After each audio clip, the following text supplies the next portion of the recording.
Bon les pécores, on est de retour. Bah tant qu'à faire, je vais tout faire ici. Hein. On est bien hein, quand même.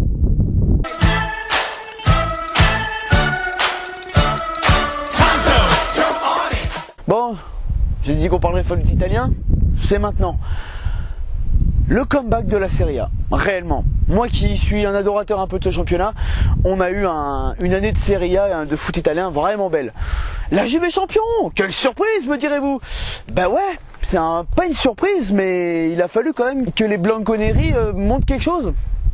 Et ils l'ont fait, parce que derrière, bon d'accord, c'est la meilleure défense gagne le championnat en Italie, il n'y a rien d'étonnant là-dessus. Derrière, on a quand même deux équipes, Naples et la Roma, qui finissent à 2 buts de moyenne par match. Et à plus de 80 points. On a une année florissante, c'était vraiment une super année. On a eu Bergame, Sassuolo, qui ont montré du jeu, qui ont montré des belles choses. Voilà, c'était bien, c'était cool. 5 buteurs, au-dessus de 20 buts, dans le top 7. Appartenant aux équipes du top 7. L'Inter, le Milan, on y a cru, ça s'est un peu cassé la gueule, mais bon là les investisseurs sont là. Je pense, ça a déjà commencé, mais je pense que ils vont revenir sur le premier plan, rien qu'européen déjà, l'Europa League tout début, et après on verra par la suite dans le championnat, mais ça commence à être pas mal.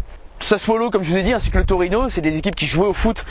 Deux styles un peu différents quand même, hein, le Torino tout à la Grinta, mais c'était beau à voir jouer, cette intensité, c'était vraiment sympa à voir jouer. Et donc maintenant qu'on a dit ça, sur cette belle année de Serie A, vraiment, hein, moi j'ai remarqué quelque chose sur la différence entre la Serie A et la Ligue 1. Vous allez me dire, je fais encore une fixette là-dessus, mais c'est important. Cette année, j'ai pas regardé tant de matchs que ça, il me faut du temps, voilà.